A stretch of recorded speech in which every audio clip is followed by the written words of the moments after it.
భారత బ్యాటర్లు కోహ్లీ, రుతురాజ్ దెబ్బకు రాయ్పూర్ స్టేడియం ఈరోజు దద్దరిల్లిపోయింది. ఇండియా వర్సెస్ సౌత్ ఆఫ్రికా రెండో వన్డేలో మన భారత బ్యాటర్లు ఆకాశమే హద్దుగా చెలరేగిపోయారు.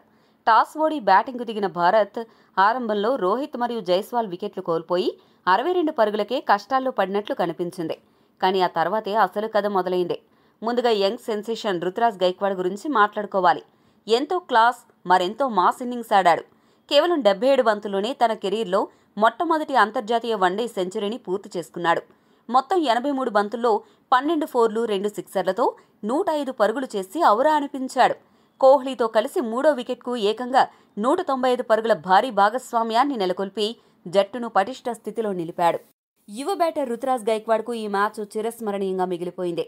ఈ మ్యాచ్లో రుతురాజ్ తన కెరీర్లోని మొట్టమొదటి అంతర్జాతీయ వన్డే సెంచరీని నమోదు చేశాడు. 83 బంతుల్లో 105 పరుగులు చేసిన రుతురాజ్ ఈ ఇన్నింగ్స్తో పలు అరుదైన రికార్డులను తన ఖాతాలో వేసుకున్నాడు. ముఖ్యంగా కేవలం 77 బంతుల్లోనే శతకం పూర్తి చేసుకున్న రుతురాజ్ వన్డేల్లో దక్షిణాఫ్రికాపై అత్యంత వేగంగా సెంచరీ చేసిన రెండవ భారతీయ బ్యాటర్గా రికార్డు సృష్టించాడు. ఈ జాబితాలో 68 బంతుల్లో యూసుఫ్ పఠాన్ మాత్రమే అతని కంటే ముందున్నాడు. ఇది రుతురాజ్ బ్యాటింగ్ వేగానికి మరియు దూకుడుకు నిదర్శనం. మరొక విశేషమైన రికార్డు ఏంటంటే రాయ్పూర్లోని షహీద్ వీర్ నారాయణ్ సింగ్ అంతర్జాతీయ స్టేడియంలో అంతర్జాతీయ సెంచరీ సాధించిన తొలి బ్యాటర్గా రుతురాజ్ గైక్వాడ్ చరిత్రకెక్కాడు. ఈ మైదానంలో ఇదే మొదటి అంతర్జాతీయ శతకం కావడం విశేషం. అంతేకాకుండా ఈ ఇన్నింగ్స్తో రుతురాజ్ బ్యాటింగ్ సగటు 58.02గా నమోదైంది. దీంతో లిస్ట్ ఏ క్రికెట్ చరిత్రలోనే అత్యధిక బ్యాటింగ్ యావరేజ్ ఉన్న ప్లేయర్గా రుతురాజ్ సరికొత్త చరిత్ర సృష్టించాడు.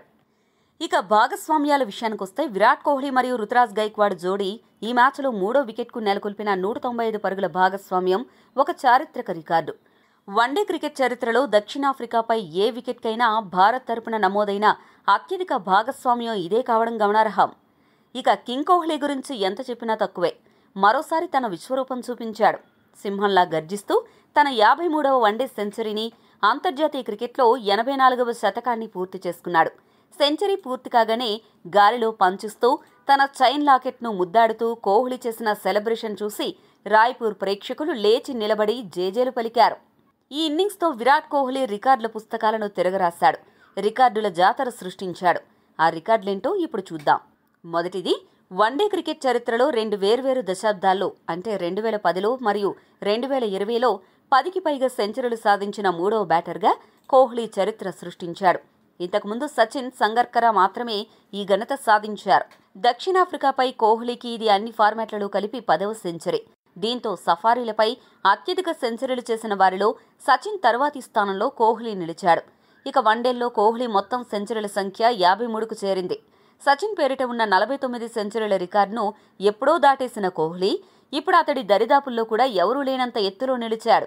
మరొక ఆసక్తికరమైన విషయం ఏంటంటే సొంత గడ్డపై అంటే ఇండియాలో వన్డేల్లో కోహ్లీకి ఇది 26వ సెంచరీ. ఇక్కడ కూడా 20 సెంచరీలతో ఉన్న సచిన్ రికార్డును కోహ్లీ ఎప్పుడో అధిగమించేసి ఎవరికీ అందనంత ఎత్తుకు వెళ్లిపోయాడు. అన్ని ఫార్మాట్లు కలిపి చూస్తే ఇండియాలో కోహ్లీకి ఇది 40వ సెంచరీ. సచిన్ 42 సెంచరీల రికార్డుకు కోహ్లీ అతి చేరువలో ఉన్నాడు. నెంబర్ 3 పొజిషన్లో బ్యాటింగ్ చేస్తూ అత్యధిక సెంచరీలు చేసిన వారిలో కోహ్లీ ఇప్పుడు 46 సెంచరీలతో 3వ స్థానంలో ఉన్నాడు.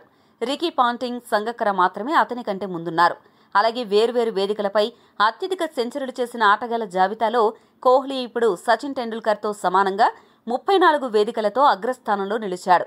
వన్డేల్లో వరుసగా 2 లేదా అంతకంటే ఎక్కువ సెంచరీలు చేయడం కోహ్లీకి ఇది 12వసారి. దీన్ని బట్టే కోహ్లీ కన్సిస్టెన్సీ వన్డేల్లో ఏ రేంజ్లో ఉందో అర్థం చేసుకోవచ్చు. మొత్తానికి అంతర్జాతీయ క్రికెట్లో 100 సెంచరీల వైపు కోహ్లీ 84 సెంచరీలతో వడివడిగా అడుగులేస్తున్నాడు. ఇక వీరిద్దరూ అవుట్ అయ్యాక క్రీజులకొచ్చిన కేఎల్ రాహుల్ మరోసారి మెరుపు బ్యాటింగ్తో ఆకట్టుకున్నాడు. కేవలం 43 బంతుల్లోనే 154 స్ట్రైక్ రేట్తో 66 పరుగులు చేసి రఫ్ ఆడించాడు.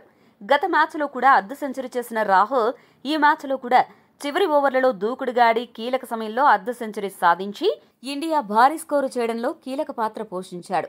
24 పరుగులు చేసిన జడేజా కూడా అతడికి అండగా నిలిచాడు. దీంతో భారత్ జట్టు 50 ఓవర్లు ముగిసే సమయానికి 5 వికెట్లు నష్టపోయి 358 పరుగులు చేయగలిగింది. కోహ్లీ 100 సెంచరీల రికార్డును 2027 లోపు బ్రేక్ చేస్తాడని మీరనుకుంటున్నారా? కింద కామెంట్ చేయండి. వీడియో నచ్చితే లైక్ చేసి మన ఛానల్ను సబ్స్క్రైబ్ చేసుకోండి.